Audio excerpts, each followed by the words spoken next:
80,870 मकान, और आपके वेबसाइट में है 1,02,113 मकान। आपके वेबसाइट में 1,02,113 मकान हैं। आपने उत्तर में यहां बताया है जहां है जैसा है, एक मुफ्त निपटान किया गया। यह जहां है जैसा है, इसकी परिभाषा क्या है? इसको किन लोगों ने परिभाषित किया? इसको किन लोगों ने परिभाषित किया और क्या मूल्य उसके तय किए गए सभी वर्गों के मकान के?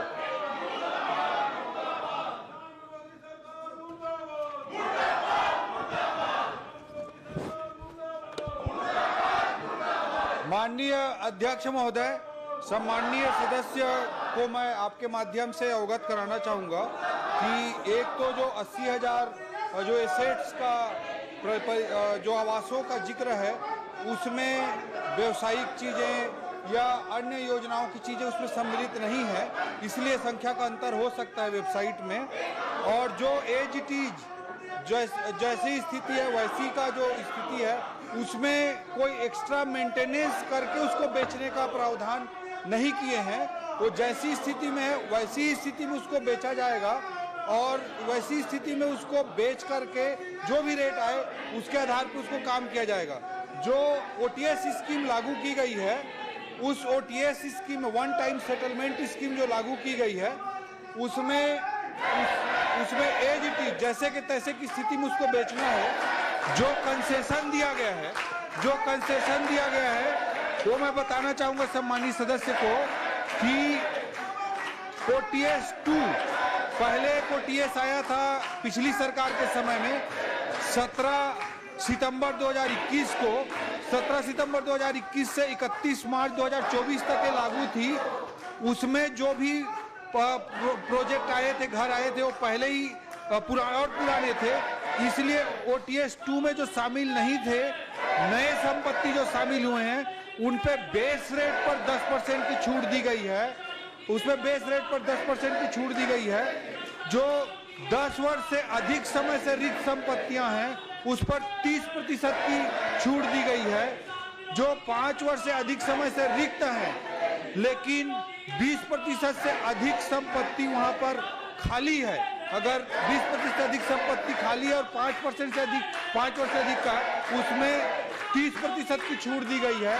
और 5 वर्ष से अधिक समय से जो रिक्त हैं और 20% से कम संपत्ति वहां खाली है, उस पर 20% की छूट दी गई है। ये छूट बेस प्राइस पर दी गई है। ये टेंडर निकालने का बेस प्राइस है, उस पे टेंडर निकलता है और जो टेंडर में H1 आता है, मतलब ये केवल ऐसा नहीं कि फ्लैट छूट दे रहे हैं, उसके बेस रेट पर छूट है, उसके बाद टेंडर होगा और टेंडर पे जो हाईएस्ट बीट कर रहा है उसको दिया जा रहा है।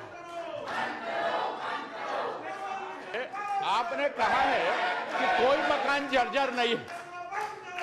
जर्जर नहीं है तो आपने छूट की योजना क्यों लागू की? क्या आपके मकान बिक नहीं रहे हैं?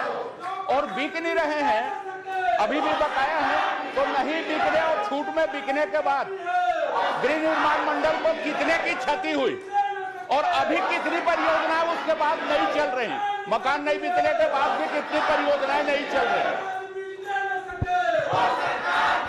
माननीय अध्यक्ष महोदय, जो अभी ओटीएस चल रहा है उसका काफी अच्छा प्रतिसाद मिला है।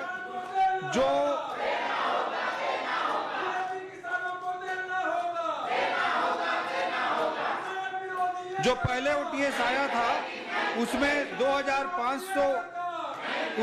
506 मकानों का आवंटन हुआ था और 511 करोड़ रुपए की राशि आई थी। अभी ओटीएस 2 जो आया है उसमें 995 मकानों का आवंटन हुआ है और इसमें लगभग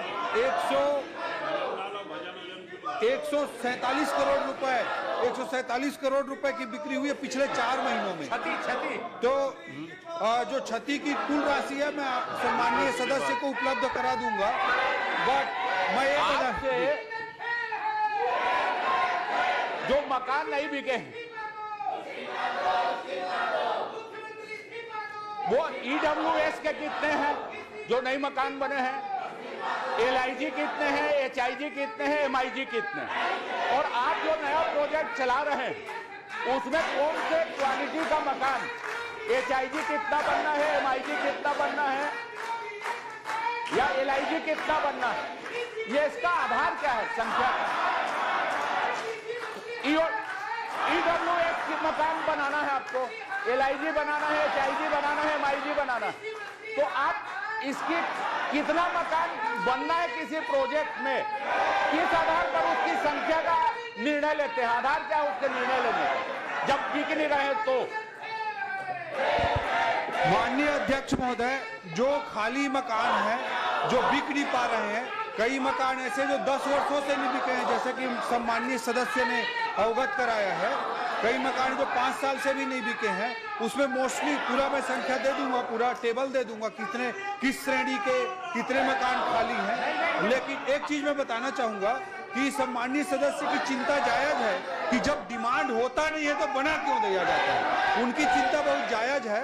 मैं ये सदन को आपके माध्यम से अवगत कराना चाहूंगा, सम्माननीय सदस्य को अवगत कराना चाहूंगा कि हमारी सरकार आने के बाद हमने एक पॉलिसी डिसाइड किया है कि किसी भी प्रोजेक्ट का टेंडर तब तक नहीं लगाया जाएगा जब तक उसमें 60% प्री बुकिंग ना हो जाए, 60% प्री बुकिंग ना हो जाए तब तक उसका टेंडर नहीं लगाएंगे।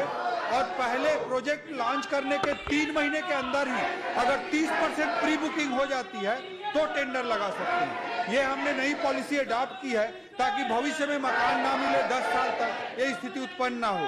कौन सा मकान, जैसे आप प्रोजेक्ट ला रहे हैं उसमें EWS का कितना बनेगा, LIG कितनी बनेगी, MIG कितनी बनेगी, HIG कितनी बनेगी, इसका निर्णय किस आधार पर लेते हैं? आपके पास क्या डाटा, क्या आंकड़ा है जिसके आधार पर आप ये निर्णय लेते हैं कि इस प्रोजेक्ट में इतना HIG बनेगा, इतना MIG बनेगा, इतना EWS बनेगा, इतना LIG बनेगा, इसका आधार क्या निर्णय लेने का? माननीय अध्यक्ष महोदय, जो डिमांड का सर्वे कराने का काम करती है हाउसिंग बोर्ड, उसके आधार पे करते थे, बट पहले जिस तरह की परिपाटी रही होगी बहुत ज्यादा मैं नहीं बोल सकता, बट जो कॉलोनाइजर है, कॉलोनी है, उनमें 15% एरिया EWS के लिए सुरक्षित करने का टाउन कंट्री प्लानिंग जो एक्ट है, 15% एरिया उसमें वो प्रावधान है। कोई भी कॉलोनी बनती तो 15% क्षेत्र उसमें खाली मतलब EWS के लिए रखा जाता है, ये प्रावधान है। बट मैं इतना आश्वस्त करना चाहूंगा, चाहे कोई भी श्रेणी का कैटेगरी का मकान हो, कोई भी कैटेगरी का मकान हो, बिना 60% प्री बुकिंग के उसका टेंडर नहीं लगाया जाएगा और प्रथम 3 महीने में अगर 30% की बुकिंग नहीं होती तो टेंडर नहीं लगाएगा। आगे ये प्रावधान करेंगे कि जिस वर्ग के मकान की डिमांड हो उसको प्राथमिकता के आधार पर बनाएंगे या उसके लिए कोई नीति बनाएंगे, इसका प्रावधान करेंगे क्या कि अपने नीतियों में, कार्यक्रमों में? निश्चित रूप से अध्यक्ष महोदय, हाउसिंग बोर्ड सरकार की कुछ योजनाओं को इम्प्लीमेंट करने के अलावा एक कारपोरेट स्टाइल में भी काम करती है और सब्सिडाइज मकान देना उसका एक ध्येय है, उसका उद्देश्य है। तो निश्चित रूप से यह डिमांड पर आधारित होना चाहिए और इसके लिए निश्चित रूप से हम डिमांड आधारित रणनीति पर ही काम करेंगे। मैं सम्माननीय सदस्य को और सम्माननीय सदन को आपके माध्यम से आश्वस्त करना चाहता हूँ।